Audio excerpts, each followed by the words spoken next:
Magkakaiba ang bawat ama. Magkakaiba ang kanilang personalidad, karanasan, at mga kwentong dala sa buhay. May mga tahimik, may mga masayahin, may mga palakaibigan. Ngunit sa kabila ng lahat ng pagkakaibang ito, may isang bagay na pinag-uugnay ang bawat ama. Ang pusong handang magmahal, maglaan, at magsakripisyo para sa kanilang pamilya. Ngayon, nagbibigay pugay tayo sa mga ama. Mga lalaking naging sandigan sa panahon ng pangangailangan.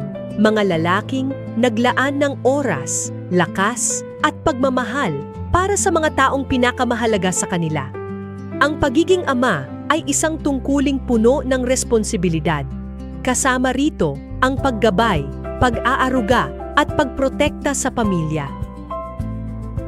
May mga pagkakataong kailangang gumawa ng mahihirap na desisyon. May mga panahong kinakailangang maging matatag kahit may sariling pinagdaraanan. May mga alalahaning hindi na ibabahagi.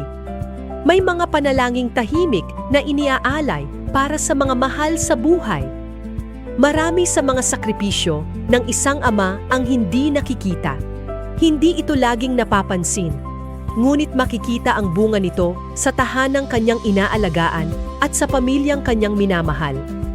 Sa mga oras na ginugugol sa pagtatrabaho, sa mga simpleng paraan ng paglilingkod, at sa mga pagkakataong inuuna niya ang kapakanan ng iba kaysa sa kanyang sarili.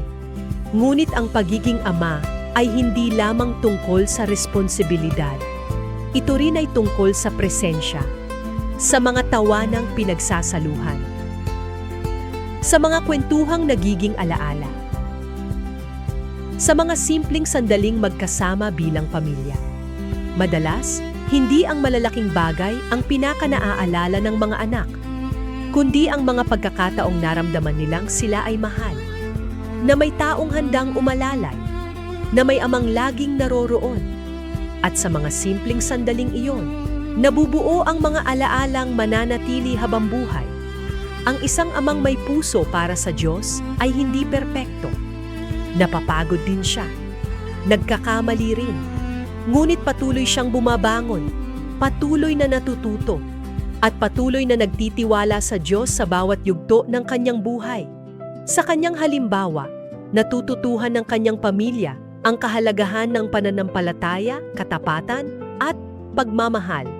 At marahil, ang pinakamahalagang maiiwan ng isang ama ay hindi kayamanan o tagumpay, kundi isang pamana.